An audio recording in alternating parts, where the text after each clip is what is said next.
button. Okay. Hello, hello, hello. I believe we are live. Good evening and hello. Again, hello. At least I think we're live. Everything is working correctly. If I didn't break anything, I think we are live. Hi, everybody.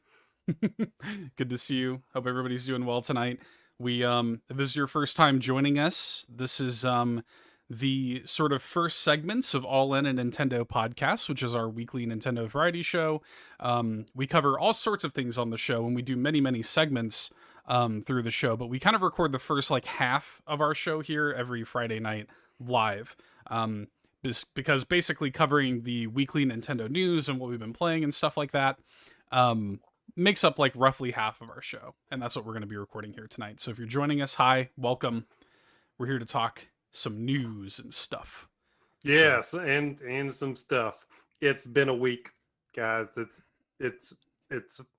been a week. It's been a week. There's some news and news accessories to talk about. Yeah, I don't know. I don't really. We're here to talk about some Nintendo and Nintendo accessories. I recently listened back to the episode we did with Kenny James. Oh yeah, and he just whipped out like excellent Hank Hill impression in the middle of that. I don't know if you remember that. I don't. Because he at one time he was kind of talking about his journey and like his career paths and stuff like that. And at one time he was selling propane, and he just whipped out just like this S tier Hank Hill impression. I mean, it sounds spot on. He could be a voice match. Like, it's really good. Well, I mean, the man is a professional voice actor. Yeah. So yeah, very very funny. And ironically enough, we're going to be talking quite a bit about voice actors tonight. So, with all of that being said, what do you say we just get into this? No, not tonight. I'm gonna all right, guys. See you later, Eric. I guess I'll just do it by myself then. That's fine. So, before we start though, before we roll an intro, like and subscribe, please. Like the stream. Sub to us if you haven't already. If you're a Nintendo fan, I promise you won't regret it, or at least I think you won't regret it. Maybe we'll change your mind. I'll go ahead and promise on your behalf. So Seth, you won't be a liar. All right, thank you. I appreciate that. All right, y'all. Let's roll this intro. We're amazing. Let's roll that intro. We'll see you on the other side.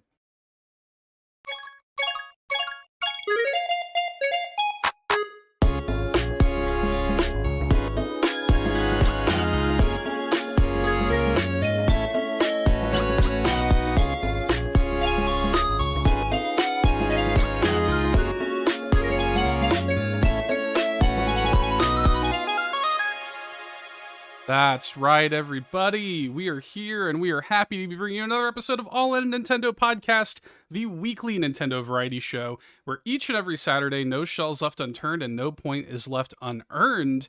But right here, right now, as we're recording this, it's each and every Friday, where we record the first segments of our show live on youtube.com/allinpodcast. So shout outs to everybody who is watching us live right now. Hi, folks. We appreciate you watching us live, and yeah, we have a fun time doing it over there on YouTube, which is our new home for these live streams. We got virtual high five for everybody watching live. Virtual high five for the live audience. We've got so much to talk about actually tonight. So before we get into it though, we do have a very, very important matter of business to attend to, Eric. We do. Yes. What is it? The most important thing that we do each and every week. The most important thing. Mm-hmm. Well, like terrible gold diggers, we have to tell all the people who give us money how much we love them. That is true. That's right. We got to shout out our patrons over at patreon.com/allinpodcast, where each and every week our Golden Banana and Triforce tier patrons get shouted out on the show. Beginning with our Golden Banana tier patrons, we want to say thank you to Dan Caparello of the Retro Logic podcast. We want to say thank you to Solo Something of the Film Logic podcast, Rob Yapel, Third Strongest Mole, Sam also of the Retro Logic podcast, who I think is streaming like right now. He didn't even normally stream on Fridays, otherwise he'd be here. Sean Ashton, Sean O'Baggins himself, Tim A, aka NeoPrime33, aka Nintendo Dad number 4, Matt Shy Guy City Murray, as well as Shy Guide, both of them members of the Shy Guy mod squad, and Mm-hmm. Drew Agnew, the handsome host of the House of Mario podcast. Thank you so much to all of our A golden lovely bananas. bunch of human beings. Wonderful And human beings. speaking of Matt, Shy Guy City, they just began an endeavor this week, didn't they, Seth?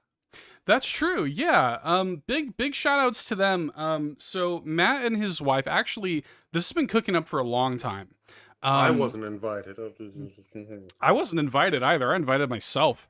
So He's like, so here is stuff, take it. basically. And look, I'm sure he'd be happy to have you write something. But so what it is, they launched an endeavor called Critical Diversions. I'll talk about that a little bit more when we get into what we've been up to. But yes, Critical Diversions is a new endeavor from Matt and his wife and some friends that I've also added a little bit of a piece to, and I'll talk about that a little bit more here in just a second. But first, I want to shout out our Triforce tier patrons, Eric. Dun, dun, dun, dun. Dun, dun, dun, dun. We need to shout out Josh Vaughn, the godfather of Tingle Love Tuesday. Gotta shout him out. John Cummins of the Retrologic podcast, completing the Infinity Gauntlet of Retrologic co-hosts, as well as On Topic Retro, the Globetrotting. We need an actual like Infinity Gauntlet. An actual now. gauntlet. Yeah.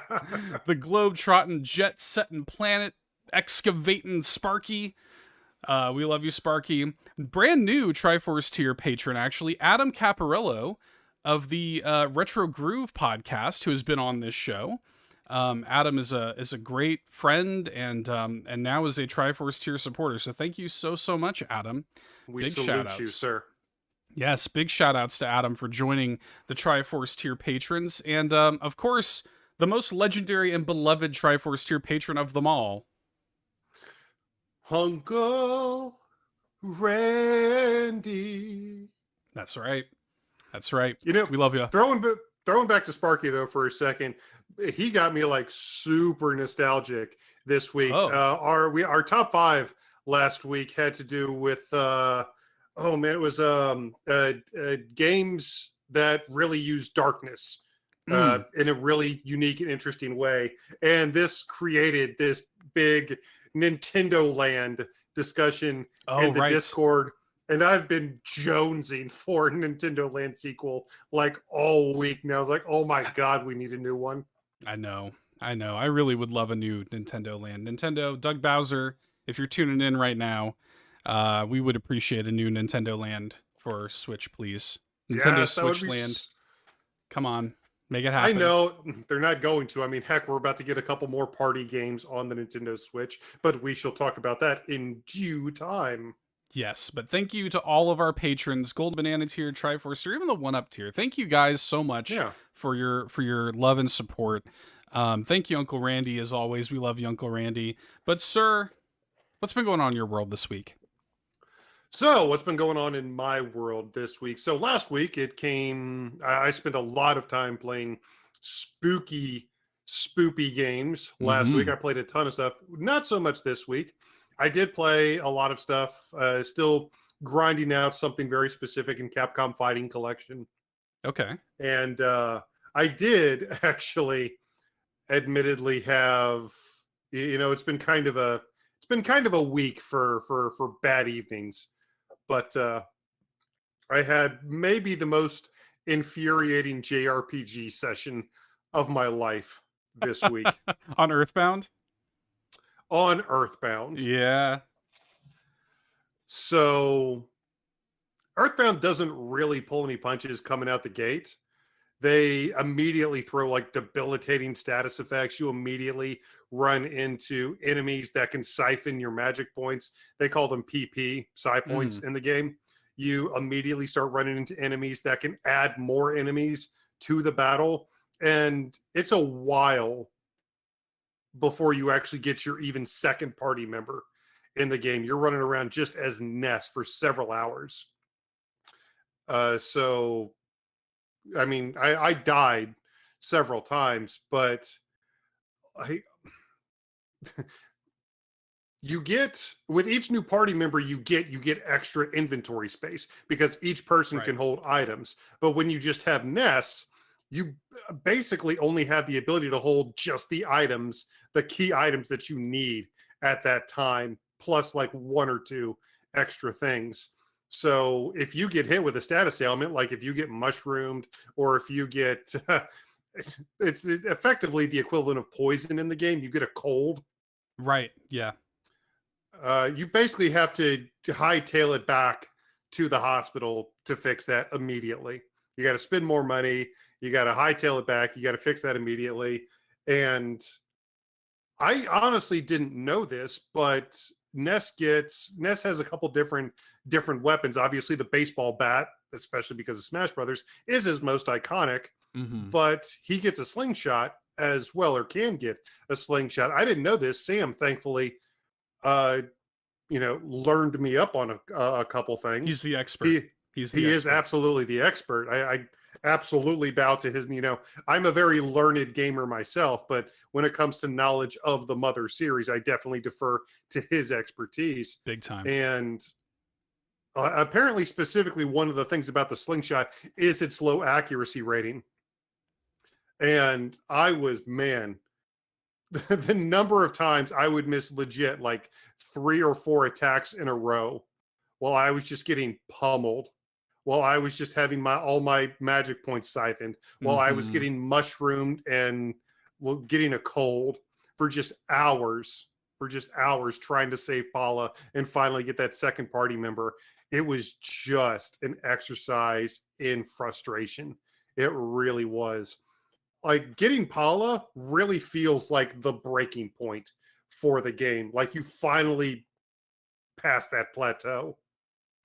But man, just a couple hours up to getting Paula. I mean, the slingshot gives you extra damage, but when it comes to a lot of other stats like accuracy and stuff, unfortunately, Earthbound, because it was made for the Super Nintendo back in the mid 90s, there's a lot of things that the game doesn't overtly tell you that do come into play. And man, just the beginning of Earthbound, just leading up to getting your second party member. I'm not gonna lie, like, for the first time in a while, I had to step away from my console once I finally got Paula. So that was, whew. And you get her at level 1, which means like she immediately dies the second anybody even looks at her, which means you got to go spend more money to revive her. You become too soft. All these modern JRPGs softened you up. There is a reason for a lot of those quality of life improvements, though. Oh yeah, there's a good reason for it. But it's, man, my Earthbound this week. I got Paula. I have breached the barricade. I have. Hopefully, it's going to be a little bit smoother sailing, a little bit less RNG, and a little bit more tactical. That I'm not going to die just because the computer decided that I missed a hit. I'm going to die because of my inferior tactics.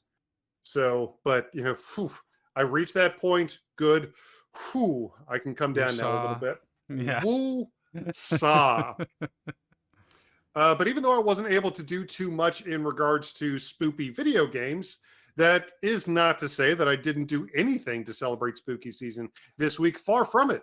In fact, I got the Peacock streaming service basically because I'm a big wrestling nut. You guys know this about me. I'm a big fan of WWE and AEW and NWA and stuff like that. And I mean, if you want to watch WWE pay-per-views, you basically have to have Peacock. So that's why I got the streaming service, but I never really took a look at it until this past week. I just jumped on there. I was like, what the heck? I'm paying for it. I might as well at least see what's on here.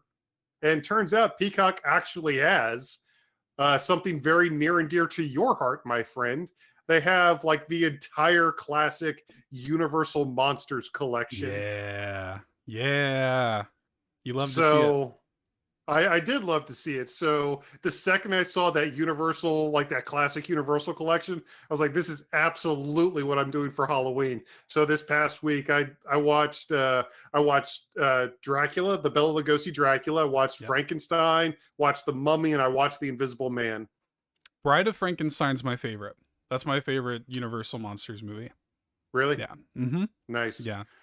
They're But all great. I love it's them all, but yeah, it is really interesting going back to those movies that were made literally 90 years ago. mm-hmm. Really interested to see what Universal's going to do here in about 8 years for the 100th anniversary of a lot of those. That'll be fun, but that's well away. Yeah. Uh, but yeah, just going back and watching those original classic because they're referenced in everything Halloween or spooky based. They've been parodied a billion times. Most people think Dracula actually sounds like Bela Lugosi at this point. Pretty much. I am from Transylvania. I've come to suck your blood. All of that That's where stuff. that began. That's where that began. Those are the genesis of every like trope, every the things that seem like rote or kind of standard cliche now. That's where at one point they weren't, and it it all began there with those movies. Yeah. What's crazy though is whenever anybody parodies or emulates Bela Lugosi's Dracula, they do it as this kind of camp thing. And don't get me wrong, it did feel a little camp, but there's something about Bela Lugosi's performance that even though it was a little camp, he was still able to do it with this charismatic kind of dread. Like there was still a threatening aspect to his character, despite being a little camp, which is a ridiculously thin line to walk. Yeah. But it was so great. He was so fantastic. I feel like I know what this week's side quest needs to be. I have a lot to say about this. I'm kind of biting my tongue. I bet you do, but of course, Boris Karloff and Frankenstein and his iconic performance, both as Frankenstein and as the Mummy, as Imhotep in the original Mummy. So good. A lot of interesting things that I think a lot of people would be surprised to know about a lot of those Universal Monsters movies. I think a lot of people would be surprised to know that the Mummy doesn't actually just, mummy walk around in his rags for an hour and a half. Yeah. I think a lot of people would be surprised to know that Dr. Henry Frankenstein, Dr. Henry Frankenstein's,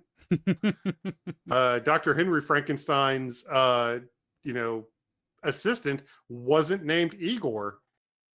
Yeah. What? Yeah, it's been a minute since I've seen that, but I do remember that. Yes. Yeah. Yeah, man. Those movies are great. They're fantastic. Yeah. And I'll tell you the other thing. I'll just say this, and then we'll jump off of it because we are still indeed a Nintendo podcast, so we should probably get to that. But they also have in some of them they actually have the original trailers, like the 1931 movie trailer. So yeah, more terrifying than Frankenstein, more strange than Dracula. It's the Mummy. See the uncanny Karloff and the most terrifying. And I'm like, wow, I live for that. And all of those people came from the world of radio drama, and that's where all those actors sort of came from, theater drama and radio drama and stuff like that. So like anyway, that's like yeah.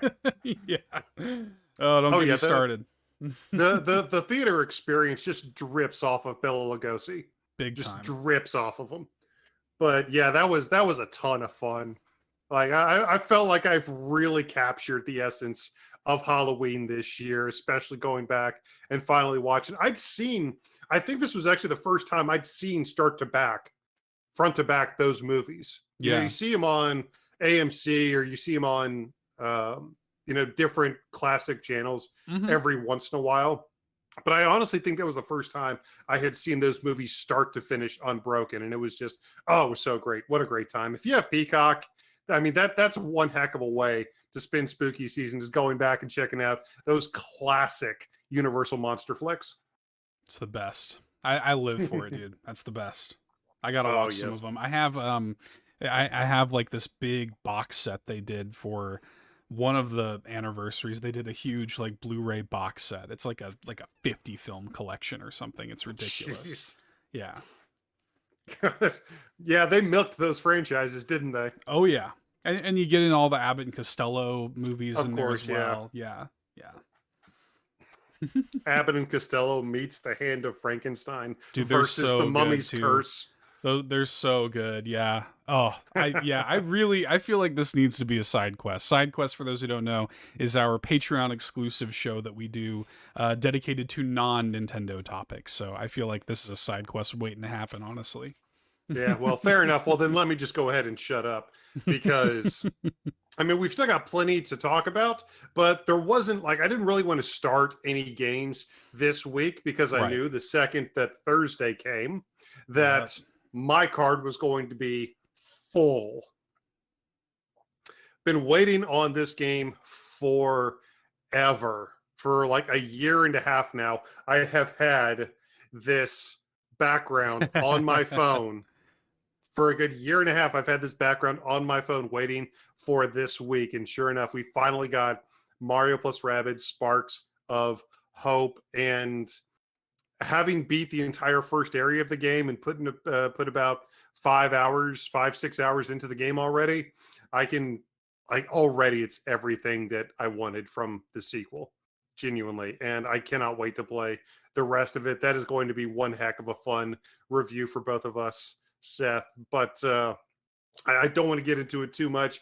But yes, we've been waiting on this one for a long time. Eric, very happy.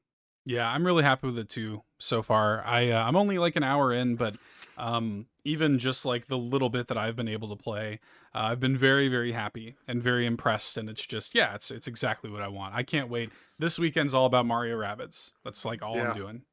Yeah, So and I'm so glad for your sake that we have this to fall back on this weekend because I know that you, sir, didn't really have the best experience with another game that you were really looking forward to this week. yeah, okay. Well, I guess we should We got to just talk about it. we Yeah. should just go ahead and talk about it because that is one of the things I've actually been kind of up to a lot this week. Yeah. Alan Wake Remastered, Shadow dropped on Thursday out of nowhere. No, Mhm. fuss, no nothing. Just Shadow dropped. And I've been super excited for this. If y'all been listening to the show for a long time, like they announced it earlier this year to be released this fall. Um, I think I was even talking about it. I don't know if it was on the show or if it was in the Discord. I was like, okay, like, where is it? Because like it was getting late in October and we were supposed to get it this fall. Sure enough, You've Shadow mentioned it drops. directly to me. Yeah. Yeah, I couldn't remember where it was or if it was on the show or not, but I was kind of getting worried about it. They release it unceremoniously on Thursday, just kind of drop it, and I immediately bought it because Oh of yeah. course I did. Alan Wake Oh is yeah. one of my all-time favorites. Yeah. I've been waiting on this one too because I never got the ability to play it on the Yeah, 360. I've been really stoked to play it, especially figuring that it was going to come out this month. I was like, oh, that's the perfect game to play. Perfect yeah. game to play for October. So I was looking forward to it too. It's an excellent, excellent game with an awful, awful Switch port. It is heartbreaking. It like actually deeply depressed me in a way that like video game experiences don't usually. I try really, really hard. That's one of our mantras here, like to be as positive as possible, to try to be a shining light, to try to offer constructive criticism and things like that. But this is genuinely one of the worst Nintendo Switch ports I've ever seen, especially to be flanked by amazing ports like Nier Automata and No Man's Sky and then Persona 5 which just came out.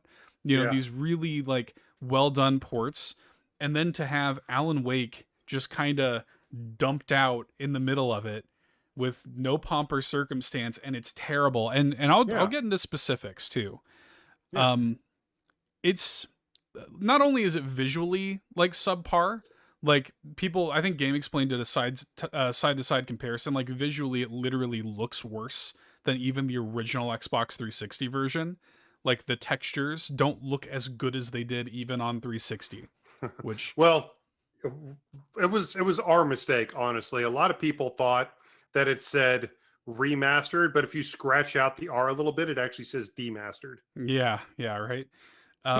Somebody on Twitter, because I had posted a little clip of it on Twitter. I made a YouTube video for it. It's here on the YouTube channel if you want to see it, just in motion. It's just like literally like 40 minutes of gameplay. I didn't edit it, didn't alter it in any way. It's just the game. You can tell immediately when you start playing it that that the frame rate is just under 30. like immediately. It's like hovering around 20, 25 frames a second the entire way through, and it'll sometimes dip even lower than that. And it's like distractingly bad frame rate. And you can see this happen in real time. I'm playing it and I'm like, ugh, you know, I can kind of get over the way a game looks. Like, I could get over the visuals, right? I could get over that. I'm not a big graphics guy.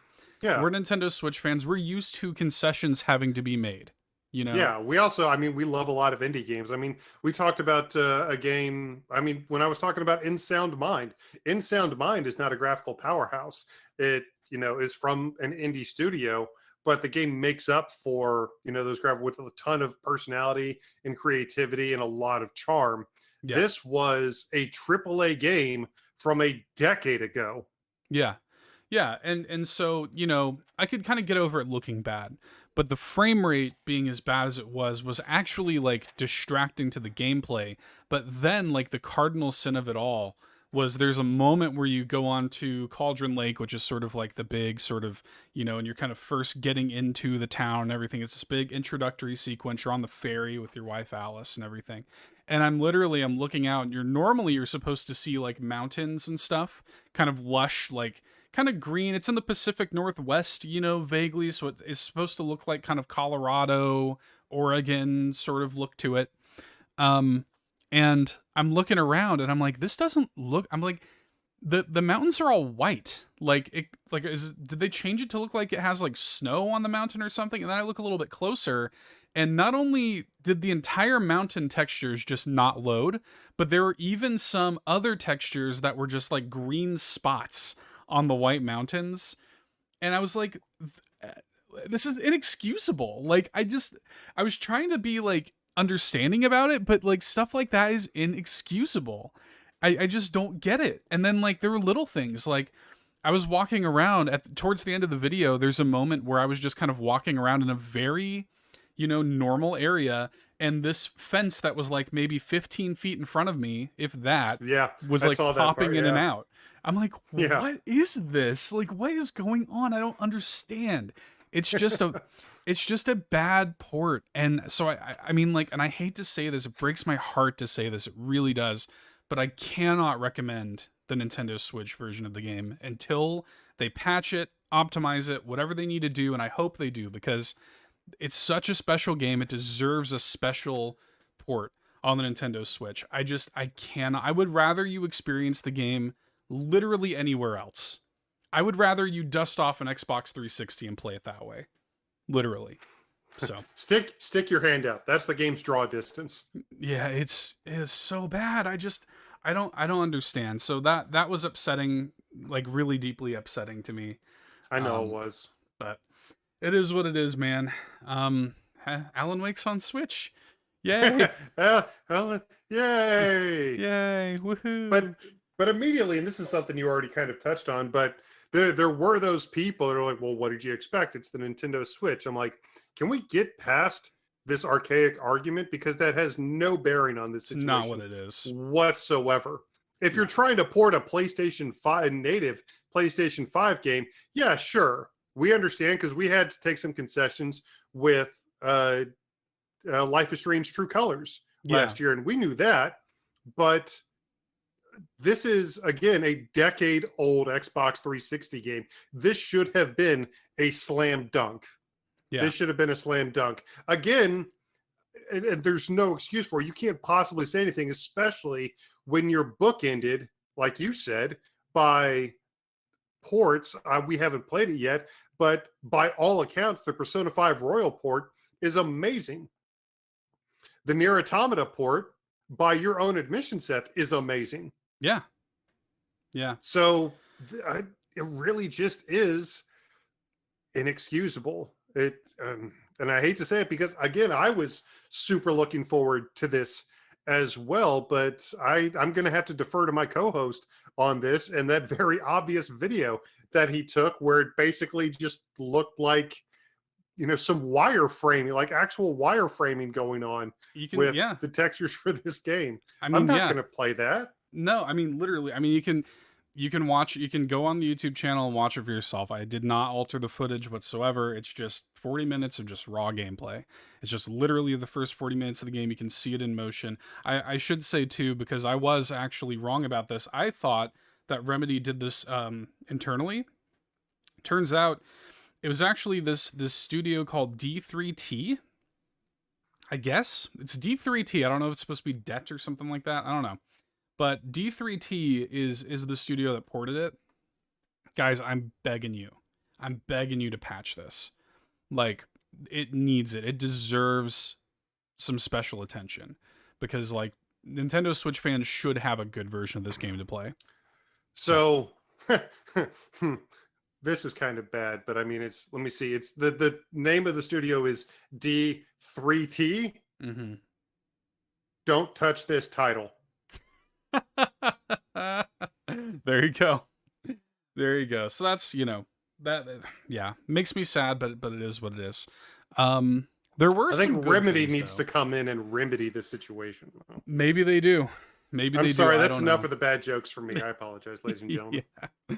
I did have some good games that I played this week, though. I've been playing Inscription quite a bit. Yeah, Mario plus Rabbids. We kind of talked about that, of course. I've been playing that. I'm going to be playing a bunch more of that this weekend. But I've been playing a bunch of Inscription, gearing up for the backtrackers that happens about once a month in the Carpool Gaming community.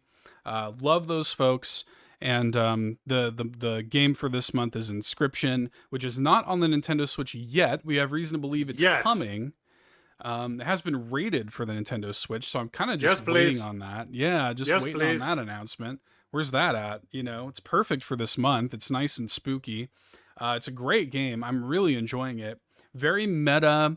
It's like very RNG based, though. It's kind of this deck building roguelike thing. Yeah. Like a deck building roguelike card game, dungeon crawler card game. It's hard to describe. But yeah, it's very RNG focused, so it is at once like super interesting, but also super frustrating. But yeah, I've been enjoying that quite a bit. When it comes to Switch, I mean, that's an easy indie showcase someday. Like, for sure, whenever we get a chance to get that on Switch and play it. Yes. Speaking of indie games, I just earlier today, I actually won a giveaway, which was weird. There was a giveaway from the studio that made this game that just came out this week called Spin Frog, which I've been looking forward to this game for a little while, basically ever since I learned about it. Is that the Hellerin spiritual successor? Yeah, it's the it's essentially like an indie Kururin, basically. Yeah. And that's this studio. They're called like, I forget what they're called. They're called like Something We Made or it's something cute or something. Yeah, something like that. It's something. I'm blanking on their name. I apologize, but they basically make, if there's like a unique gameplay concept that like an entire game should be made about or has been dormant for a while, those folks will like make a game about it. So their previous game, Bonito Days, is essentially Monkey Target made into a full game.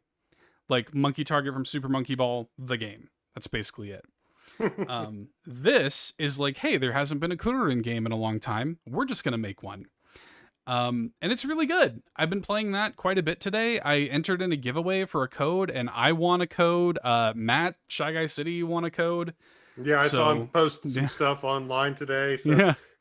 So we both won codes, and yeah, it's been fun. It's just been like a really fun. I'll probably make a video about it at some point.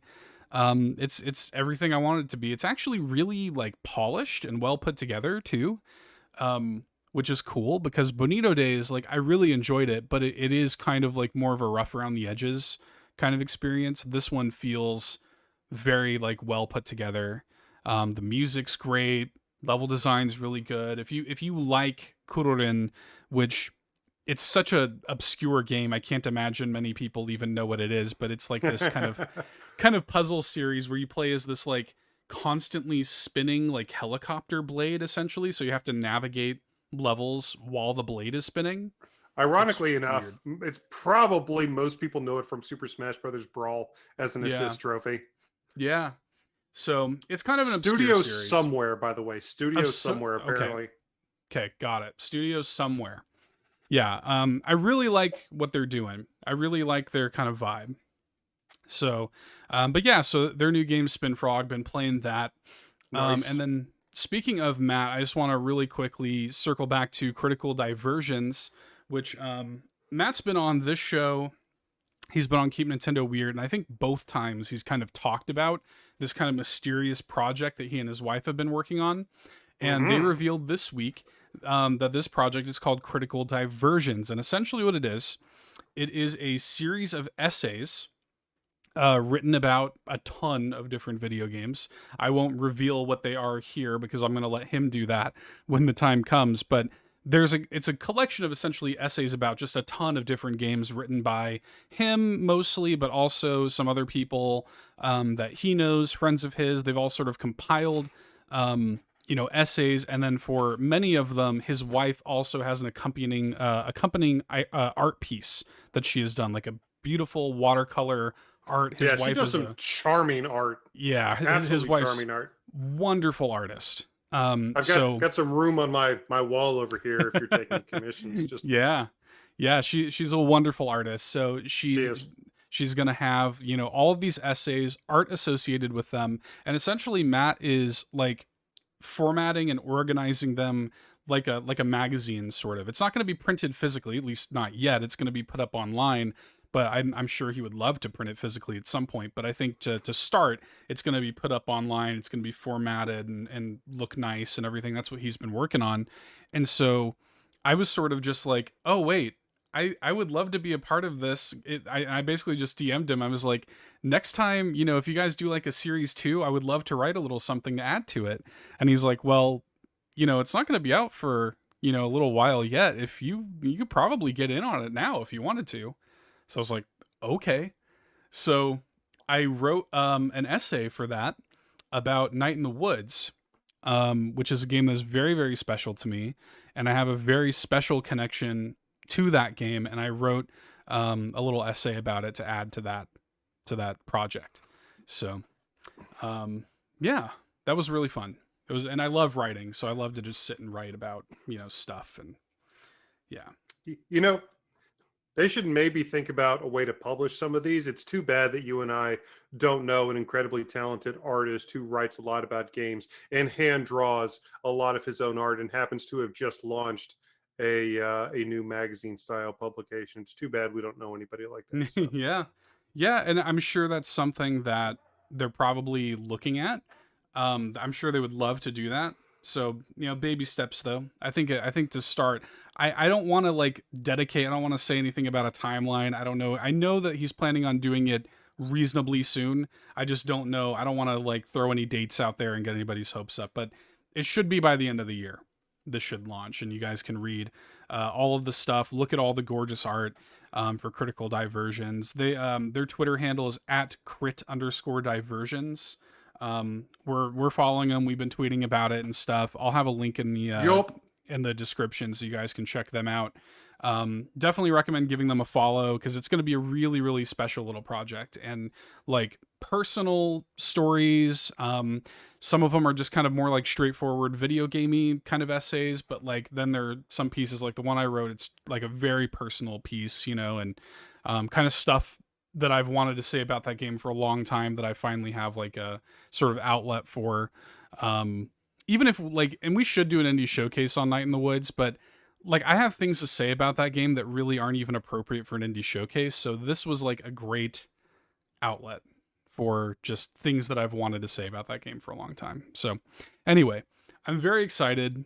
When it gets a little bit closer, I think we're probably gonna have to have Matt just back on the show to kind of talk about it some more and shed some more light on it. Yes. So Night in the Woods, how do I love thee? Let me count the ways. Let me count the ways. Oh, Night in the Woods. So yeah, it's a special project though, and he's obviously a treasured community member and a moderator, and we just want to put the full force of All In behind him and that project. So anybody out there listening, please go follow and support those people doing really special work. But Eric, we have got some really important things to talk about. It's been one heck of a news week. And Yeah. yeah, I think really what wait, do you hear that? Oh God! Do Already, it hasn't even been. I think it's a blue shell topic. Yeah. So this past week, this past Saturday, basically, as our episode was going live, celebrating 15 years of Platinum Games and looking back on their storied history, literally, basically, as that episode and as that segment was going live, Brilliant timing on our part, really. Just brilliant. perfect timing, just perfect timing on our part. Classic me. The previous voice actress of Bayonetta, and of course, you guys all know this by now, but the previous voice actress of Bayonetta, Helena Taylor, published a video and a series of comments to her personal Twitter page. I mean, we're not going to quote the entire thing, but you guys know what she said. She commented that she left the project because the final offer that Platinum Games made her was $4,000 total for the entire project, believing that even though it was legal, she called it, quote, immoral. So that stirred up a massive, massive hornet's nest this week with Kamiya immediately coming out in the incredibly tactful, incredibly democratic way that he's used to, that we all know him for. Yeah. And immediately came out and tried to shut her down, which just stirred the pot even more because, like, he should have known. He should have known that the people that he was going to be trying to talk to were, in that moment, at least, so far behind her that they were going to be completely deaf to whatever he had to say anyway. Right. But in the following days, it came out that, or Bloomberg published a report saying that they had seen documents in regards to the negotiations in which she had actually been offered about 4 times that and was actually seeking 6 figures, which is why they ultimately decided not to retain her. 6 figures and Now, residuals, according 6 to figures the and document. residuals, according to the document. So, Seth, there's a lot to unpack here. So let's just begin with her initial statement, because this speaks not just to a single role, this speaks not just to a single game franchise, doesn't even speak to just a single company, this speaks to an entire profession. Yeah. And my biggest problem with Helena's original statement was the fact that she basically didn't care about any of that. It was all her. She, in her statement, she didn't feel that she was owed or that she deserved more money because of the quality of her performance or her loyalty to the brand. In her own words, she felt she deserved more money because she, quote, had spent a total of 7 years honing her craft at these amazing schools and under the amazing tutelage. And I know that actually rubbed a lot of professional voice actors the wrong way on Twitter, because it it really seemed like she was just saying, "Hey, you know, I put the work in. I don't know, I don't care about anybody else, but I put the work in. Therefore, I deserve more money." And the thing is, the $4,000 that she, even the, let's just say that everything that she said was accurate. Everything she said was true, regardless of the Bloomberg report that came out. Let's just take it at her word that all of that was completely accurate. Um, to if to put it against Platinum, if their initial offer was below $4,000, yeah, shame on you, Platinum. But $4,000 is the standard for the amount of work that they were asking of her. Was the legal union approved voice actor, the union approved voice actor, the It's the Screen Guild actors. Well, it's the specific union that these voice actors all belong to. It's like a 9-letter acronym. I can't It's remember it's an the whole thing. understood industry standard. Yeah. Yes, because the amount of work that goes into it on their behalf, and this is something that Helena fully admitted to, that the entire like an entire project, one of these games would take her 16 hours, 4 days in the booth, 4 hours a day. That seems like a ridiculously small amount of time. And even when she said this in the interview, the the interviewer actually is like, "Are you serious? That's all it takes?" Like, yeah, I have a really good relationship with the voice director. We just we do 3 versions of a line, but we move on. We're very efficient. So that ultimately comes down to about $250 an hour. But even if you think that she deserves more, even if you think that even if you think that's not enough, even if you think she's being undervalued, which to be fair, I do, based on that $4,000, I do feel that she deserved more than the standard based on that. Um, but even if you feel she deserved more, the way she handled that, I think, was just incredibly poor. Yeah. I mean, I agree. I think that there are a lot of like little ins and outs and a lot of different facets to this.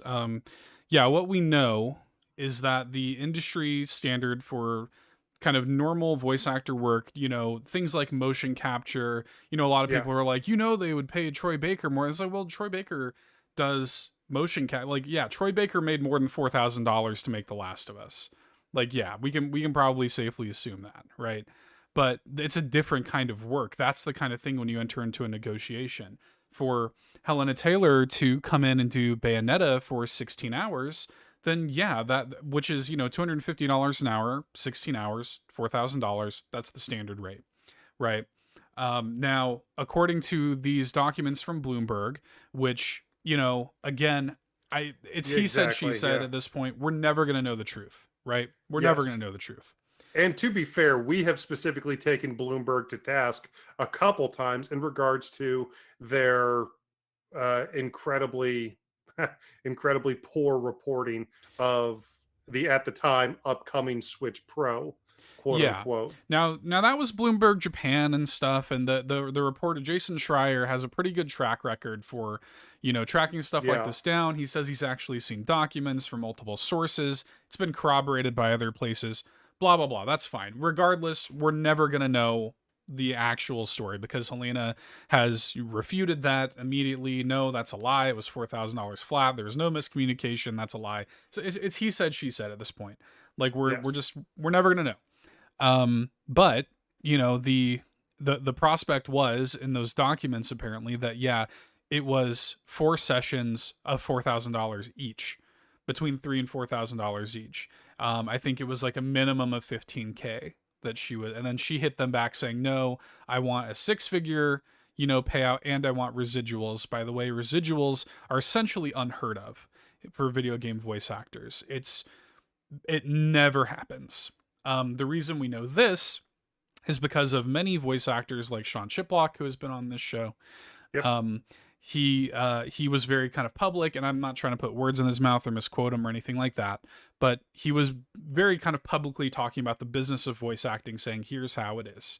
yeah, For Breath of the Wild, I made about 3K to voice Rivali and Teba and the Great Deku Tree because, like, look, and a lot of people are like, oh, Chris Pratt made more than that to voice Mario. I'm like, he's Chris Pratt, and he's going to be going on like tours, and he's going to be doing, press interviews and things like this for the next year about the movie. He's going to be like forever, tied to this movie, and it is a different style of work.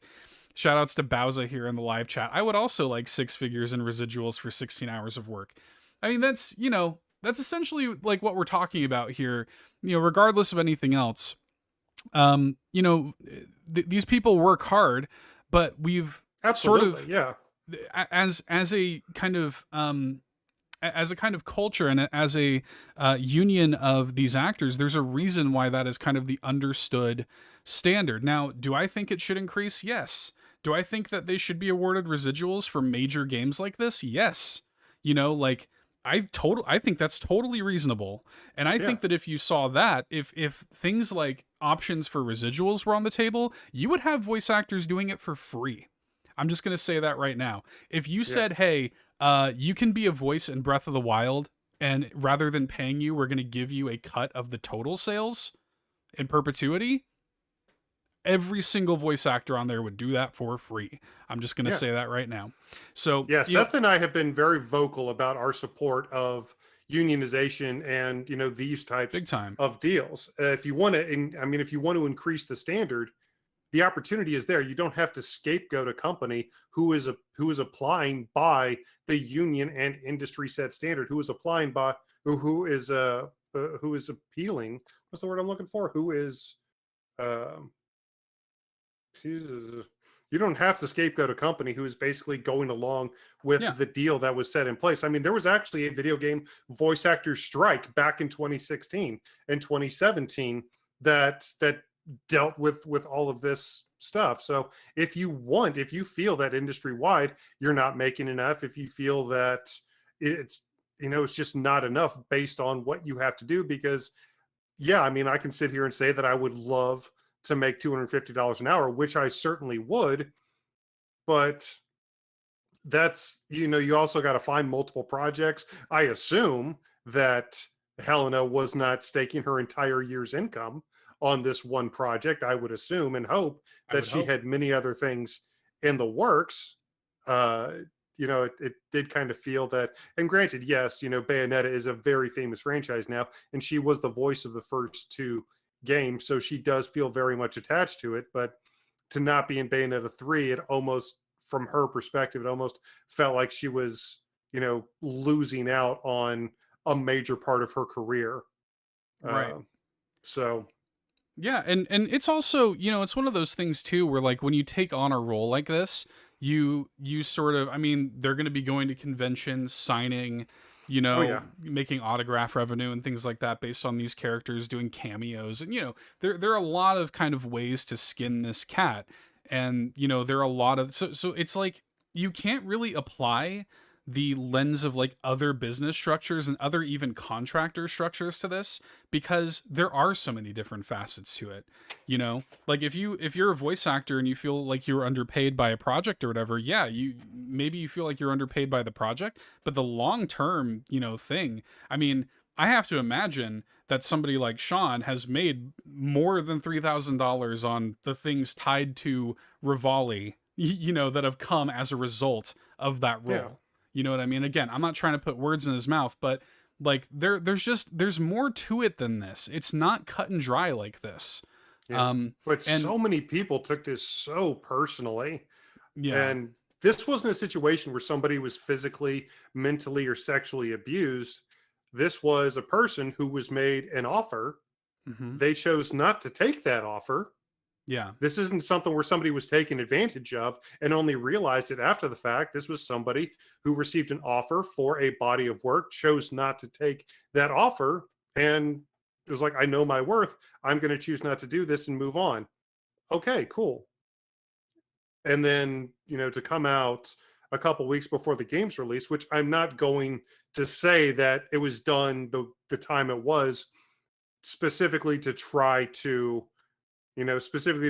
coincide with the release of the game. There could very, very easily have been NDAs in place that prevented her from saying anything until when she commented. That could very possibly have been the case, because when it comes to negotiations and video game stuff like this, like just signing, like you have to sign a stack full of NDAs just to talk to people about potentially coming onto a project. So it's very likely there was NDAs in place that prevented her from saying anything up until the day where she did decide to come out. But ultimately, I mean, she came out and said, I didn't get as much, I didn't get offered as much for a role as I thought.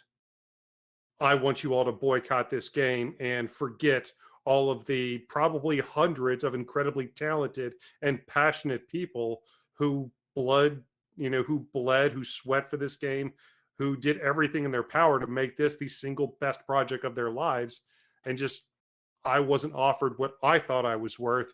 So all of these people over here, their hard work shouldn't be appreciated.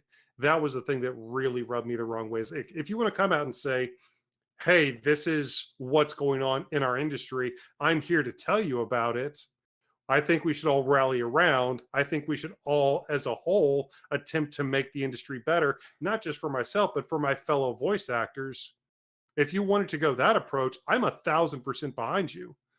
But unfortunately, she made it completely about herself, honestly, to what it felt like was the obvious exclusion of other voice actors, and also kind of came out against other people who were just doing their jobs to the best of their ability, to the point where the current voice actress of Bayonetta came out on Twitter to try to throw some positivity in there, to try to ask that people stop being toxic and nasty to each other. Yeah. Like the current voice of Bayonetta, in my opinion, Jennifer Hale, has handled this situation like an angel, as far as She's I'm a total concerned. class act. She is a legend in the business. Yeah, Complete class act, and everybody, because that was sort of another thing with Helena's video. She kind of like, it was kind of like a backhanded sort of thing where she yeah, was like, I wish her all the grace in the world, but oh, also, she has no right to claim Bayonetta as her character. That's my character. I created that character. She has no right to sign autographs as Bayonetta, and blah blah blah. And it's just like, why? Like, why do you feel like, I understand that you're hurt or that you felt insulted by this offer, even if all of the things that she said were absolutely true. That doesn't excuse like just salting the earth around you and saying, you know what? No, forget the work of the hundreds of people at Platinum that worked on this game. Forget the fans who have waited years for this game. Forget the new person who's doing the voice when I turned down the role. You know, like it was selfish. It was incredibly selfish. yeah. And so I didn't agree with that approach to it whatsoever. With all of this being said, with all of those facts and all of these opinions and whatever all out on the table, with all of that being said, it did shine a light, for better or for worse. It did shine a light on things that are happening with voice actors and with the way they're paid. And I do think that as consumers, and this is something that I pointed a lot of people back to the episode we did with Video Workers United at the beginning of the year. Exactly. Yep. I pointed a lot of people back to that because there's a moment where, because this is happening industry wide. This is not just happening Yep. at Platinum Games. And by the way, in that episode, we weren't even talking about voice acting. We were talking about completely different issues altogether. But like, it's an industry wide issue, these things that we're talking about, and boycotting it solves nothing.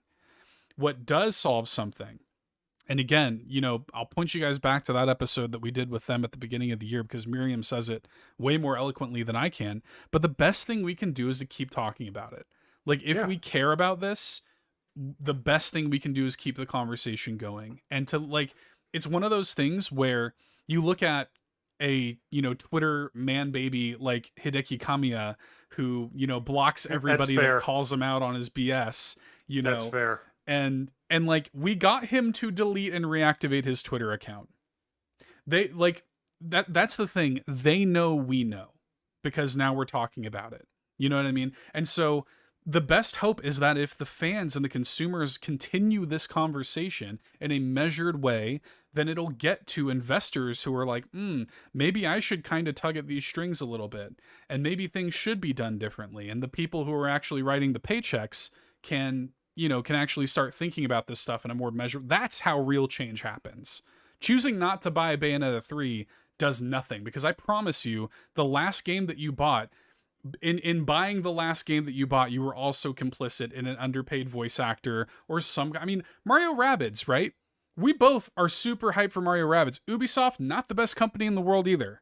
You know what I mean? Like, we can't parse this stuff this way. We can't be beholden to all of that. Otherwise, we would buy no video games. It's an industry-wide problem. What we don't need to do is we don't need to have all these ridiculous knee-jerk reactions. We don't need to have all these emotional responses to just a single side of a story coming out, because all that did all that did was create more toxicity, create more vitriol. That's one of the reasons that Jennifer Hale wound up feeling like she had to come out. I'm sure that for the first little part of that, she felt like she was just gonna stay out of it. But so many people came after her Yeah. because of what Helena Taylor said. And so many people just had this incredible emotional reaction to just get 110% behind her without giving anybody else an opportunity to talk about the situation. I hope that moving forward, like, this is absolutely an important issue. If you think that $4,000 is a bad standard for 16 hours for a project worth of work, if you think it is, then let's continue to bring it up. Let's not continue to, you know, insult each other on Twitter. Let's continue to bring it up to these companies. Let's continue to tag that union, that voice actor union. Let's try to find a solution to the problem rather than just try to have, social media beefs. Just try to have, one-sided emotional responses like, well, I'm going to do this and that's going to help. It's not. It's not. So much of what people are, saying is like, well, I'm going to do this. It's like, oh, okay. What do you think that's going to accomplish? Let's talk about what is going to accomplish something. A lot of individuals acting individually could, over the course of some time, maybe make a difference. However, a collected group with a singular mindset and a singular goal, that's powerful. Yeah. So if you see something that you really feel like you want to change that isn't good enough, then let's change it. Let's make it better for all involved. But we can only do that. We can only do that if everybody is telling the truth about what's going on. We cannot fix the problems that don't really exist. We all have to know what's going on. Everybody has to put their cards on the table. We all have to know what the reality is so we can make it a better reality for all involved. Yeah. Well, and there's also, and something that I really want to say too, just to the audience and anybody out there listening, is, separating the art from the artist and everything is something that's difficult to do. And if you still, at the end of all of this, you're like, you know what? No, I still feel icky about it. I don't want to buy Bayonetta 3. Then I think you should do whatever you want to do. And if you hear all of this stuff and you're like, no, I'm still gonna buy Bayonetta 3, I think you should be allowed to do that too. I think you should do whatever you want. It's video games. I think you should buy the video game you want to buy or not buy. If you're gonna boycott it, great. If you're not gonna boycott it, that's great too. But what you shouldn't do, and what I will continue to call people out for, is when you're trying to jump through hoops. And like, I'm a Harry Potter fan. I'm a diehard Harry Potter fan, right? Yeah.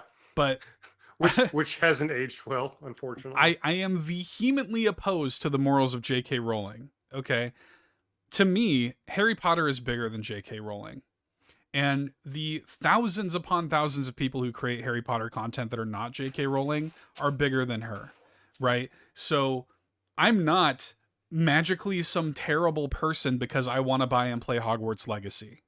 Right? That has nothing to do with my opinion of J.K. Rowling or anything like that. But if you're somebody out there and you're like, no, that's a line I can't cross, whatever, I'm not going to buy it, then I love and respect you for that too.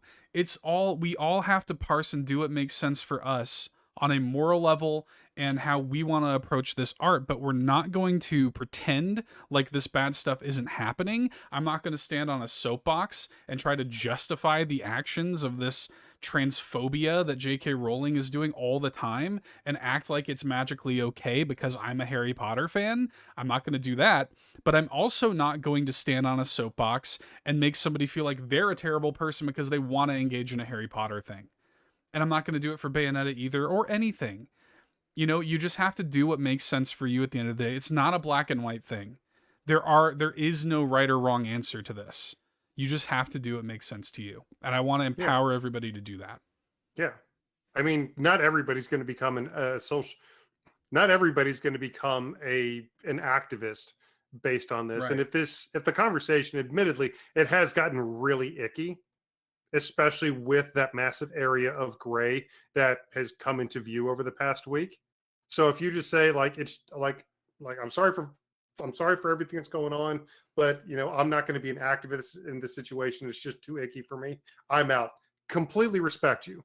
Completely respect you. But if you're doing something with the intent that you think you're actively doing something, then let's get together and see what we can actively do to make things better. Yeah. Keep talking about it, be honest about it, be respectful about it. And, and again, if this is something that matters to you, that's the kind of message that you need to put out there. Not, hey, you're a piece of garbage because you're buying Bayonetta 3 and there's all this junk going on with it. Like that solves nothing. Yeah. Solves And nothing. Seth and I are not voice actor union negotiators. We necessarily wouldn't be the best people to find a solution to this problem, but maybe it's out there. Maybe one of you guys has some great ideas. Maybe one of our voice actor friends has some great ideas. If you're mad at the standard, let's change the standard. Yeah.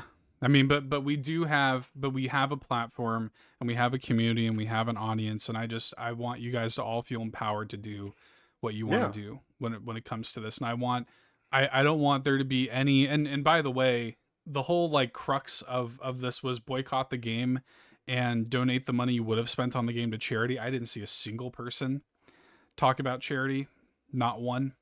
It's all sort of just feeding into this extremist outrage culture for the sake of outrage culture in the wake of zero actual research being done, people just wanting to be mad. And that's the opposite of what we need if we want to inspire actual change.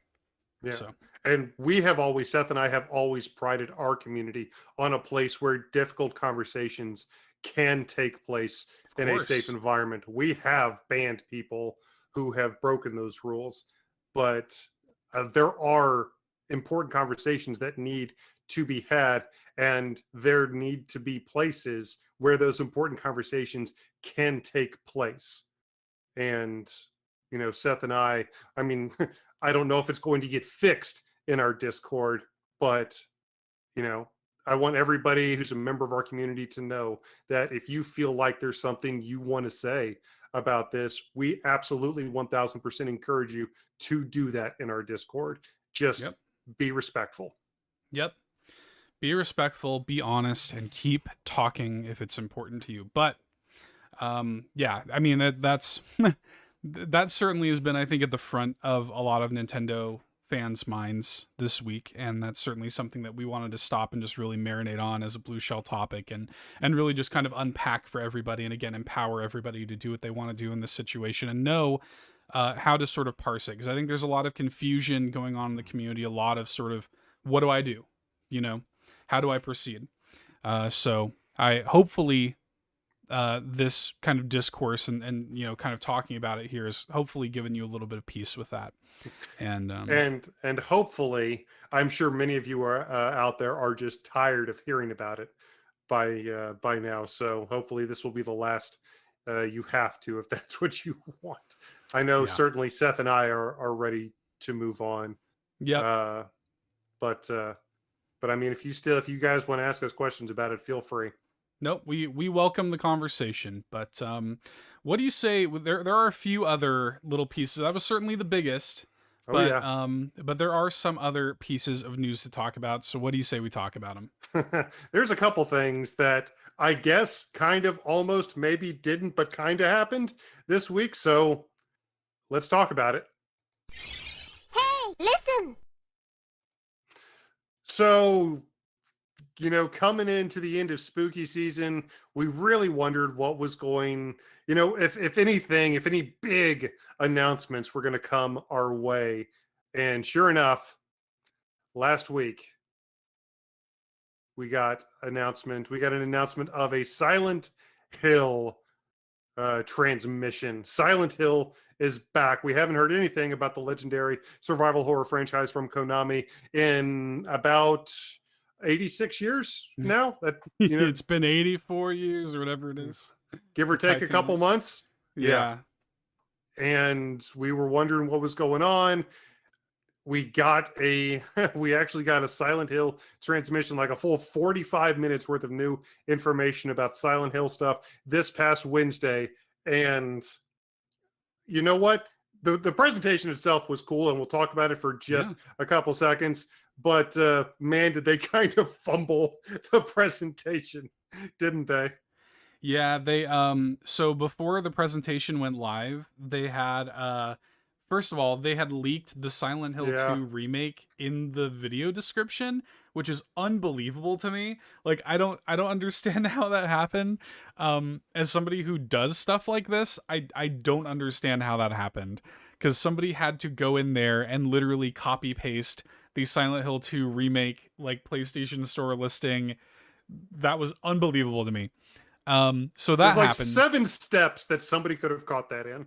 Yeah, so that happened. That got leaked beforehand. Then, when the presentation actually went live, the entire thing just went live. It didn't even happen as a live streamed like premiere event. It was just there. Nope. So people Didn't basically stream it. Just all of a sudden, 45-minute video just plop right down on YouTube. So people just kind of scrubbed through it, got the news and headlines were ran, and there you go. It's done. Yeah. So, and what kind of stinks about it is it was actually a pretty good presentation, I felt. I watched the whole thing. I actually thought it was pretty good. I think Silent Hill fans have a lot to be excited about. You know, I've said for years, even going back to my old podcasts, I dug up this old like moment from one of my old podcasts where I'm like, Silent Hill 2 is like the #1 game I've wanted to see remade for many, many years. Now none of this stuff is coming to Switch, unfortunately. No.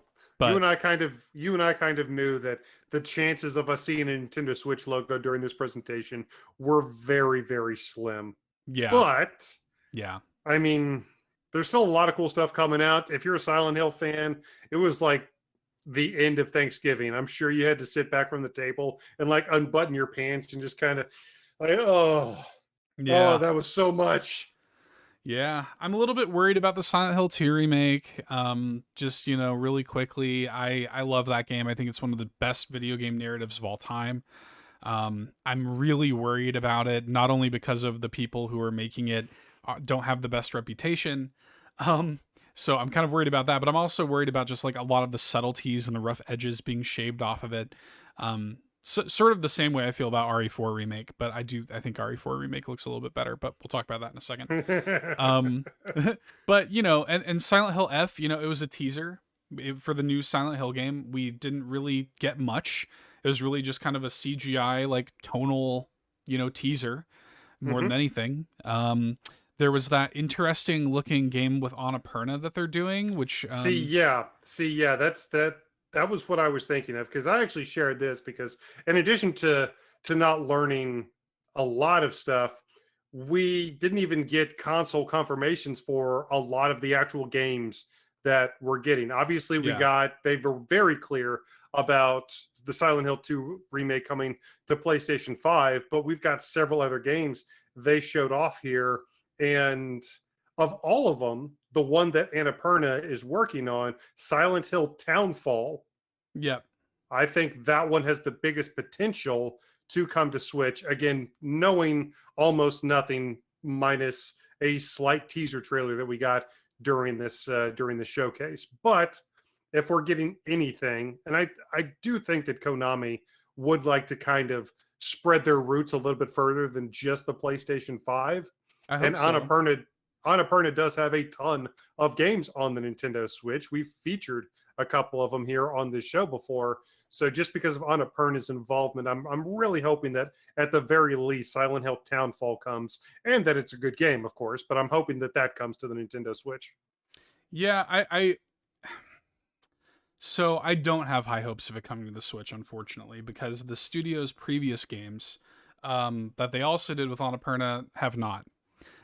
So we'll see. I mean, there's a possibility. I would love to see it, but yeah, the track record of everything we're seeing, and also the weird Sony exclusivity, which makes me think that Sony is just sort of paying them to have, maybe it's timed exclusivity or whatever. I kind of expect this to fall in the same boat, but we'll see. I think the report is it's timed exclusivity for a full year. Yeah, that makes sense. So we'll see. I hope so. I love Silent Hill. I'm happy to see it back. Regardless. So we'll see what happens. Yeah, Bloober Team's working on the Silent Hill 2 remake. There's a lot of really interesting projects going on. A new movie, new Silent Hill Returns movie based on Silent Hill 2. Yeah. That I mean, it's at the very least it's going to be a movie. It's going to be a movie. Silent Hill 2 is so good, man. Literally just take Silent Hill 2 and just up-res the graphics and release it on Switch, and I would be such a happy camper. That's all I want. And then they've got that weird one that's going to be taking place in Japan in the 60s. Yeah. Like, are they still going to are they just going to bring Silent Hill to Japan? Is it, yeah, is it just going to be, I don't know what's going on with that, because like the entire point of Silent Hill is the games take place in Silent Hill. So I don't know. So yeah, is it just going to be Silent Hill by name at this point, or? I think so. I honestly, I don't want to get on a whole tangent about this, but it is funny how, like, there's the whole thing with PT and Kojima, who was working on a Silent Hill game. They kind of canned him, and that didn't happen. But then PT was the launch pad for the new direction that Resident Evil went in with Resident Evil 7. And so now Resident Evil has been incredibly successful with the groundwork that Kojima laid with Silent Hill. And now I bet you anything, we didn't see any gameplay of Silent Hill F, but I bet you anything that it's going to be a first-person horror game, just like PT was, just like the new Resident Evil games are, and it's going to come across as like Kmart Resident Evil at this point. Because I don't know. We'll see. It's gonna be monkey see, monkey do at this point. And it's like you could have had it from the start. You could have been the one making the trend, and you weren't. So I don't know. We'll see. Well, there's like 13 Silent Hill games officially announced now, so I'm sure one of them will be good. We will see, but and this was unintentional. Certainly, it wasn't. It was beautiful timing, but certainly unintentional that Resident Evil also had a presentation the next day. Yeah, the next day. We were wondering if we were going to get any big announcements. Silent Hill and Resident Evil came in basically with a 1-2 punch this Wednesday and Thursday. So as you're listening to this live, if you're here, thank you very much. But as you're listening to this live, last night we got the Resident Evil showcase, the newest information on the remake of Resident Evil 4 and of the Gold Edition DLC stuff coming to RE Village. None of which, of course, is slated for the Nintendo Switch. However, does look interesting. I am very interested to see the two versions of Resident Evil 4 that are now going to exist physically on the PlayStation 4. That's going to be fun. Okay, so this is my biggest thing here. When it comes to Silent Hill 2 Remake, because I can feel however I want about the RE4 Remake. I'm probably going to play it. I'm apprehensive about it. It looks a little too far for me already. I'm even seeing stuff, dude. They removed the dog from the beginning, the famous dog from the beginning of RE4. Well, they haven't removed him. They've removed him. So it's such a great moment. There's a dog caught in a bear trap in the beginning of RE4 that you can either help or whatever. If you help it, it actually will come back later and help you. And it's a great moment. For some reason, and then it got its own game called Haunting Ground. Yeah. And then it became Okami. Exactly, how did that happen? And but for some reason, now in RE4 Remake, they've just killed that dog. And I'm like, literally, why? I don't understand that. So, and then like little things with the combat, like Leon was like fending off chainsaw guy with a knife, and I'm just like, that's so I don't know. I'm really weirded out. But the point is, you can play RE4, the original RE4, on basically anything, including the Nintendo Switch. Give me, this is something I wish I could say about Silent Hill 2, where it's like, regardless of any apprehension I have with Silent Hill 2, I wish I could say, well, at least there's the original. That's not the case. The original Silent Hill 2, you can only play on PS2 and maybe PC. Like, that's what I want. Just take those old ones and modernize them, put them on the modern platforms, so at least we have the option. Because with RE4, we have the option. So I did like one thing just in regards to the dog thing that you were talking about. The Yeah. fact that they killed the good boy. A lot of you out there probably know there's actually a Twitter Oh, the can profile you out pet the there. dog? Can you pet the dog? That had the greatest reaction to that moment. I was rolling laughing. They just took that clip of Leon showing up at the dog that was already dead in this version of Resident Evil 4, and they just shared that, retweeted it, and it's like, what the bleep? Yeah. Senseless. I don't understand it. It drives me that actually really upset me. Like, that almost got me to the point where I'm like, I'm not gonna play this. Like, it almost got me there. So it's on thin Unnecessary ice. violence against animals. You're on thin ice, Resident Evil 4 remake. On thin ice with me. We're gonna get it eventually as a cloud version. You know that's gonna happen. We probably are, because to your point, this was announced, I think, during the last direct.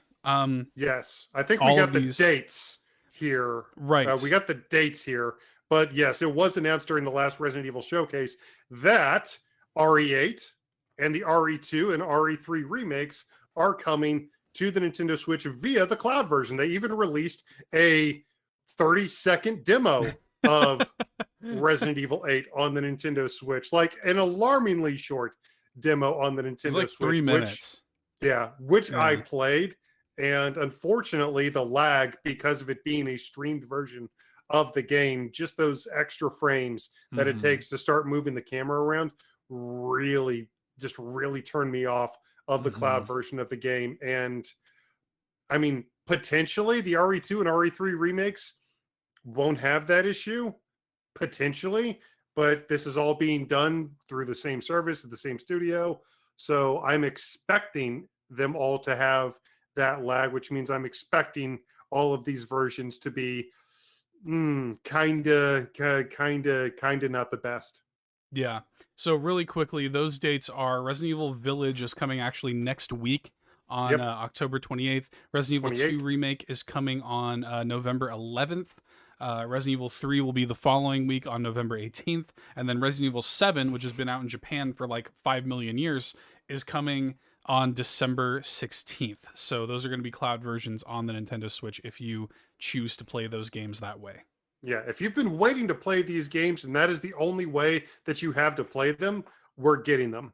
By this time next month, we're going to have a ton of Resident Evil goodness on the Nintendo Switch. It's just going to be cloud versions, which the first impressions of which weren't the greatest. But I mean, we will continue to be optimistic despite how this week has gone. Like, there's been some really weird, icky stuff that's happened.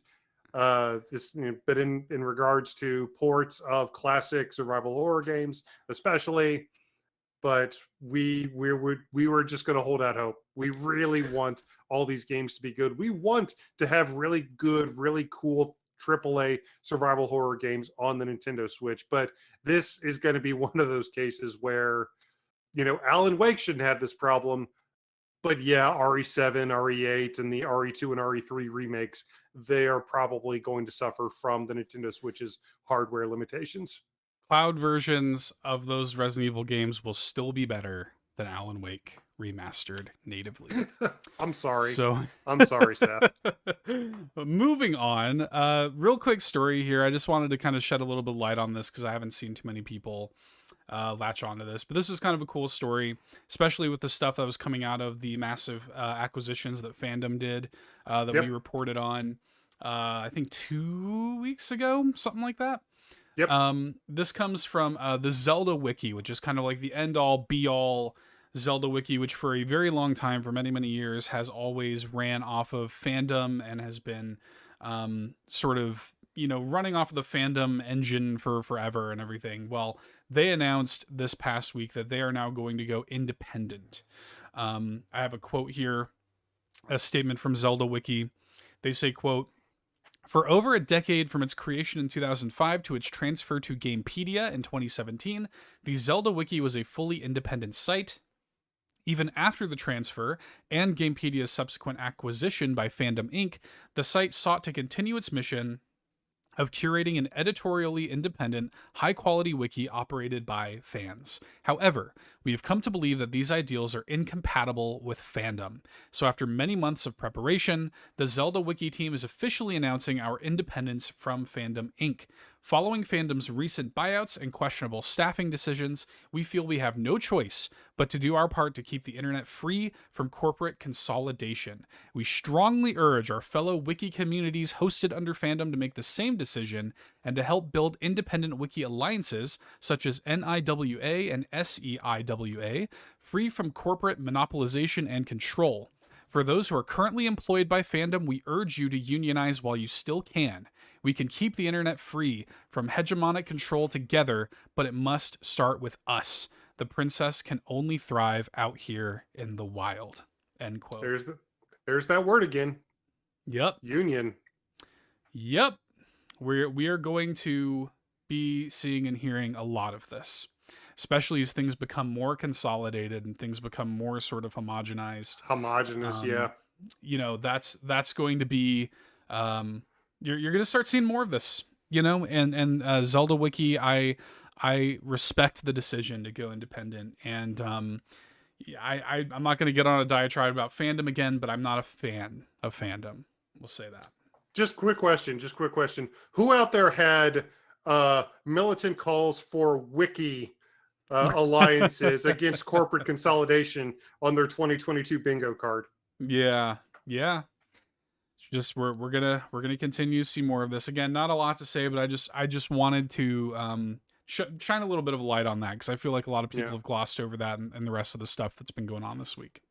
But I think, I mean, regardless of just that one issue, as we continue to see more corporate consolidation, as we continue to see a lot of these buyouts, there's a lot of people that are of the same mindset that really appreciated, really enjoyed the status of working independently, of not having these corporate overlords above them micromanaging in many respects everything that they do at a lot of these companies. There are a lot of people that really appreciated just that status of being an independent creator or curator. So I'm sure a lot of people at these companies I'm sure a lot of people would leave if they could in order to recapture that. So it wouldn't surprise me at all if some of these other smaller studios, maybe independent video game developers, independent publishers, maybe a few other types of companies under, you know, these companies like Fandom and Tencent and all these, like the Saudi government keeps Saudi Arabia, right? Yeah. Mm-hmm. Yeah, like the Saudi government keeps buying up all these video game companies. You may start to see, the more acquisitions we see, you may start to see a lot of smaller companies kind of annex themselves, kind of, you know, a lot of video game declarations of independence. Yep. It's not the last story that we will see like this. But yeah, just wishing all the best to those people. Love and respect to Zelda We Wiki. the people of the Zelda Wiki. Yeah. But moving on, we wanted to hit this real quick here on the eve of a lot of people's NSO expansion pack subscriptions about to re-up, I think. If you were a day one adopter of expansion pack, you will be hitting a re-up, a new subscription window to renew your subscription. I know I did. I had to renew my subscription this week. And kind of right in line with that, I'm actually really surprised that this wasn't another game to incentivize people to re-up their subscriptions. But we got news. What game could you potentially be talking about there, Seth? I have no idea. It's not Mario Party 1 and 2. I'll say that. Mario Party 1 and 2, which they announced are coming next week on the 2nd, which, don't be wrong, cool, great. But I'm like, if you want people to re-up their subscriptions, why not make GoldenEye this announcement? You know, like, hey, GoldenEye, it's coming next week. I'm really looking forward to Mario Party Superstars Demastered coming next week. Basically, yeah. That's basically what it is at this point. I'm really looking forward to that. Now, don't get me wrong. There's a lot of other boards that you can play on in Mario Party 1 and 2, and I'm sure it's going to be a ton of fun. But I mean, yeah, there's a very big elephant in the room when it comes to this current landscape of currently announced NSO titles for the Nintendo 64, app. Banjo-Kazooie wasn't the last one that we got from that first batch. No. So why, like, what game are you playing at here? It could potentially have something to do with licensing rights, with stuff going on. Because to be honest, I was really surprised that they announced GoldenEye in the first place because of everything with Rare and Microsoft and the GoldenEye, or just the 00 license in general. That was so murky that I was even surprised that they announced 007. So it could potentially have something to do with the dates of licenses or agreements that are coming up. Because I mean, that was something that you see a lot from like video streaming sites. Is this is leaving this month because of current agreements or current licenses? We are getting this next month because of whatever's going on. So it could potentially be that. But yeah, to your point of the argument, if if you're trying to really get people's money out of their wallets, which game do you go with from the ones that are currently announced? Mario Party 1 and 2? Sure. Yeah, let's do Mario Party 1 and 2, the games that, to your point, are already essentially in Mario Party Superstars. Just a really weird decision to me. Yeah, you might be exactly right. It could be tied to licenses. I really do think that they are starting to get, because people were calling them on their BS with these ports, with these NSO ports. They're having these big problems. Like they would come, the emulation just wasn't quite there, and people were having all these issues with it. Kirby and Crystal Shards would have game-breaking bugs. That I ran into several times. Me too. And then Paper Mario even had game-breaking bugs. And then like even little things like the emulation just being poor on some of these ports. And so they've had to go back in and like repatch some of this stuff. And now the past several NSO drops have been great. Like especially like Pilot Wings 64 is the best beautiful. way to play. Way to play Pilot Wings 64. So I think that they're actually reevaluating the way they approach these, and I think that their timeline has been shifted a bit because like, hey, actually, let's give these a little more TLC. So I think I think that's what's going on, and it could also tie into licenses. I don't know, but another thing worth noting. Because Nintendo even knew that they had to sweeten the pot a little bit further. They announced that they're going to be doing some limited time benefits for expansion pack members. So if you're an expansion pack member, you will get double My Nintendo Gold points when you purchase DLC or digital games on the eShop. So you'll get double points for a limited time. And they're going to be introducing N64 icon stuff, which is cool. It's not enough. And I wonder if you're going to see some people drop off of the expansion pack and not renew because of this. It's a weak set of incentives to renew. You want to throw out a heavy hitter at the end of the renewal period, Yeah. I hope it happens. I hope a lot of people drop off the expansion pack because that's when Nintendo's going to hit the panic button, and that's when we're finally going to see the Game Boy Advance NSO app. Maybe. Maybe they need something like that. It needs a shot in the arm. That's the problem is we have, like, if you look at what's offered with the NSO expansion pack, we have like how many NES games, how many Super Nintendo games, how many Genesis games, and basically most of the amazing first party Nintendo games on the N64, in addition to the Octo expansion, in addition to that massive amount of Animal Crossing DLC, in addition to the Mario Kart booster course. Like, there's already a ton of content there. The problem is the whole point of all that content is to be played, which means that it becomes very much a what have you done for me lately type of situation. Yeah. Like, it's great that all of these are free and we can go back, like I can go back and replay Banjo-Kazooie as many times as I want to because I have the N64 or just because I have the Nintendo Switch Online expansion pack. But, if you want me to continue to keep that subscription, we can only, even Seth can only replay through Banjo-Kazooie so many times, Nintendo. Yeah. Even Seth can only replay Banjo-Kazooie so many times. I have my limits. All right. I do have my limits. But all right. Well, we got through a lot of ground here in the news roundup, but we do have a pretty stacked set of notable releases to hit on here. So why don't we hit on these real quick? Sounds good. I mean, clearly first and one. Honestly, not even first and foremost. There were some heavy hitters this week. Some heavy hitters this week. But since we've already talked about it with a decent amount of substance already, let's just go ahead and retouch real quick. Mario plus Rabbids Sparks of Hope is finally out in the wild. Man, we'll definitely be talking about that here in a few minutes. If you're listening to the podcast, definitely stick around for our top 5. We've got some really, really fun stuff to talk about in regards to Mario plus Rabbids Sparks of Hope, and I cannot wait for you to play through it this weekend, bud. Yeah, I'm going to be doing it with you. Yes, obviously here in the near future we'll have a big old review discussion as we are wont to do here on the show. But we're in it, man. It's fall season, it's crazy time, and Mario plus Rabbids is finally here in all of its glory.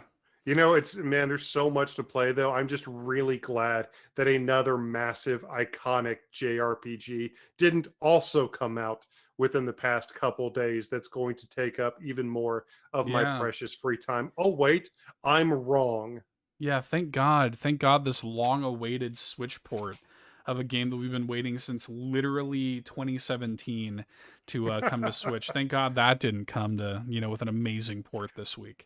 Finally, the promise of the first proper Smash Ultimate DLC character. Finally, the promise has been fulfilled. Persona 5 Royal, one of the most well-regarded JRPGs of all time at this point, certainly of the past couple console generations. Persona 5 Royal is out and available right now on the Nintendo Switch. If you are a JRPG fan, this is a must play. And even though Seth and I haven't played it ourselves, this is being called another one of those Switch miracle ports. This is getting, like, people are tripping over themselves to talk about how amazing this version of the game is. Someday I will play it. It's the perfect game for Switch. To have this thing portably is going to be amazing. So I will pick this up, and someday I will play it. Played it on PS4, loved it. I will play it on Switch again, though. Someday. But today is not that day.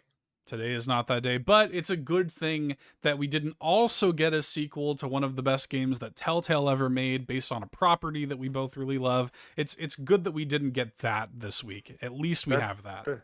That's oddly specific, Seth. Oh, wait.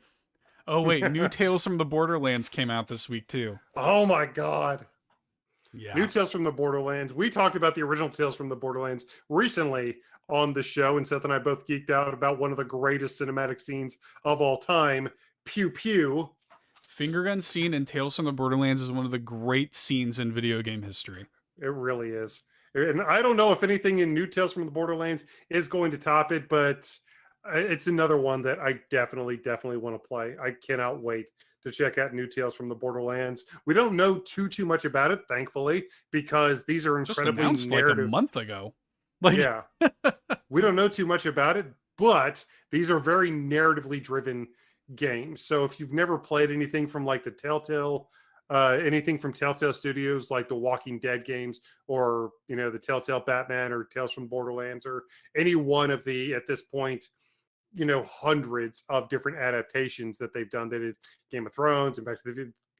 These are very narratively driven games, fairly light on gameplay, but if you like really interesting, fairly open video game stories with a ton of personality, because Borderlands has always had that in spades, this might be one you have to check out. Yep. There's also a new Monster Rancher game that came out this week, weirdly. Let me get all my CDs ready. Yeah, I kind of want to. I want to play this. It's Ultra Kaiju Monster Rancher, which is it's Monster Rancher, but you're raising kaiju, and like you do. Yeah, like you do. It's so wild. I'm actually surprised that it got localized at all. So I do want to play it, but yeah, there's no time. But I wanted to shout it out because I'm just happy that it exists. I'll have to check it out. I mean, it's not going to be the same though, because when the original Monster Rancher came out back on the PlayStation 1, it had this really stupidly cool gimmick where you could actually use your other physical CD media that you had, like your musical CDs. You could pop those into your console and use them to unlock new content in the game. That's not going to be a viable option, especially on the Nintendo Switch version. And I do miss that big, kind of tangible, that big tactile part of the game. Yeah, Monster Rancher DX, 1 and 2 DX brought that back with like a search engine where you could actually search like CD titles, which is kind of funny.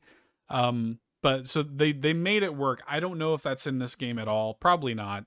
But I just like that it exists. So shout outs to Ultra Kaiju Monster Rancher. Speaking of things that I know you're excited about and you like that they exist.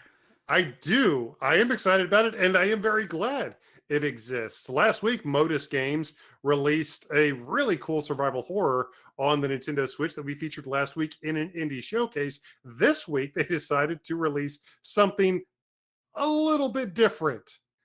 This week, Them's Fightin' Herds, a 1v1 My Little Pony-esque equine fighting game, just dropped on the Nintendo Switch a few days ago. I haven't actually picked it up yet. I actually picked up the physical of In Sound Mind from Modus Games, and they released a physical of the deluxe version for Them's Fightin' Herds for the Nintendo Switch, which I also purchased, and that's all I'm waiting on to jump into that. But it's one of those really bizarre, like Skullgirls. There's a lot of Skullgirls vibes going on in Them's Fightin' Herds, and I'm definitely looking forward to that. Phelan, I know you're listening. We got to throw down, man. Yeah, apparently it's really good. So, look, I'm happy for you. We have a cloud version of A Plague Tale Requiem, which I've actually heard. It's funny because it was getting kind of like lukewarm reviews. But my friend Kevin Ainsworth from Save the Game Media, he loves it, and he thought it was great. I don't know how the cloud version stacks up. I can't speak to that. But apparently these games are really good. I've never played them. So I do want to check them out. I do really want to check them out. And this one is getting praised fairly highly, on its more native consoles. But I would like to check this one out too if I had the ability. If you guys check it out, definitely let us know what you think. Yep. But we got one other thing, I think. One or two other things. Yeah, we got... So I mentioned Spin Frog earlier. And yes. what we've been up to. I've been playing that. Spin Frog is Indie Kuren from the Bonito Days developers. So yeah, you should play that if you're into like weird, unique indie games. I really enjoy it. And that's the last notable release from this past week. It's the last notable release. Yeah. The last notable release from this past week. We can clean it up. Hands. We can wash our hands. Last notable release. Nothing else came out this past week. Nothing. I guess Alan Wake is notable in some ways, just not positive ways.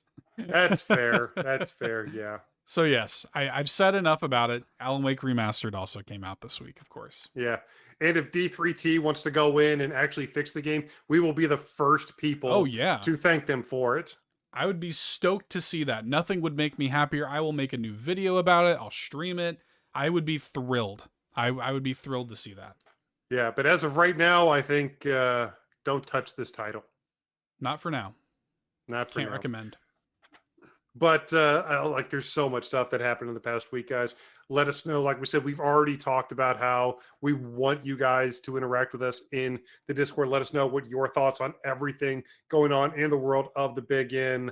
Let us know what your thoughts are. Let us know what games you're playing this weekend and what you're doing for the rest of spooky season. We've only got one full week left until the big All Hallows Eve. Let us know what you guys are up to over at over at Twitter and Facebook at All In Podcast. Make sure to check us out on YouTube at youtube.com/allinpodcast. Big shout outs to everybody who is doing that right now, live this Friday evening. Thank you so much. If you are checking us out, by the way, it just takes a few seconds of effort to click that little subscribe and the bell and everything. Just takes a couple seconds. I'm sure I can promise, Seth's not going to promise, but I can promise that you're not going to regret it. We're very good at what we do over here at All In. So much so that I also encourage you to become patrons. Yes, on patreon.com/allinpodcast, we have got 3 great tiers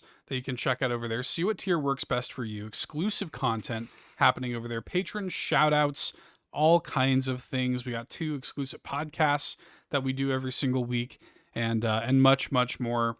That is just a great way to support if you've got the means, if you've got the bones to throw. We super, super appreciate that. But if you don't have the bones to throw, our boneless All-In fans do have a way to support us entirely for free. Did you know that?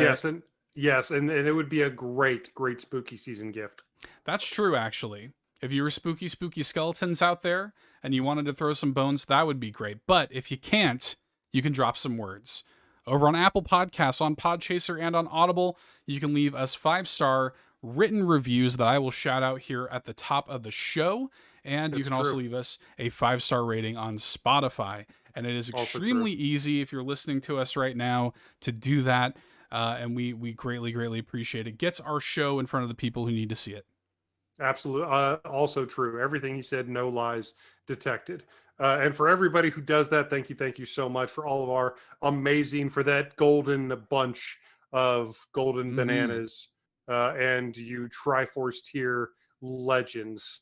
For all of our patrons, thank you guys so much. And genuinely, if you just come and hang out with Seth and Eric for a couple hours each week to listen to us geek out about the world of Nintendo here on YouTube and in the podcast, genuinely thank you from the bottom of our hearts just for doing that. Namaste. Namaste. That's the news, everybody. It was a big one this week. It was a big week, but we got through Umbra Witch sized. Yep. I'm going to have a celebratory candy pumpkin. Oh, wow. I was looking at this the entire time. I had one earlier, and I've been looking at this the entire time. I love candy. I hate candy corn. Candy pumpkins, though, pretty good. Fair enough. Not a fan of candy corn, but candy pumpkins, they're okay. So, what was that? This is one of the inserts for Into the Breach. I got my copy on the shelf there. I got mine in today too, but I haven't actually opened it yet. Cool. Love me some Into the Breach. Guys, we appreciate you coming out and watching us live. This is just a taste of the show. Yes. I know you're like, hey, that was a whole podcast already, wasn't it? No. There's much, much more. We actually have, so as Eric alluded to, we've got a great top 5 in the full podcast that goes live tomorrow.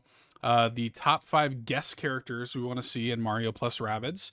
We've got that going on, and we have an interview with Liam Edwards from True High Labs, the creative director of Curse to Golf, and a spooky indie showcase. That's a great interview. You're not going to want to miss it. Keep an eye on your podcast feeds tomorrow for that, for the full episode. And while you're here, if you've enjoyed it, hit that like button. Subscribe to us here on YouTube. We super, super appreciate that. We're always doing content on YouTube, including this live show. Yeah, Bowser says, but wait, there's more. That's right. There's a lot more. Trust me. Like we create a lot of stuff for you guys. We love you guys. Like a 3.5 hour show weekly. So yeah, there's a lot of content. In terms of Nintendo podcast, we really do go all in. So big thanks to everybody who came out. Dan was in the chat earlier. My good friend Daniel Hinojosa. Bowser was here. One of my backtrackers. I'll be seeing Bowser tomorrow, actually, when we do the backtrackers. So looking forward to that. Nice. And thanks for hanging out, guys. Eric and I have a few more things to record tonight, so we're gonna get going. But we love you all very much. We'll see you next time. Bye. Enjoy the podcast. Happy weekend.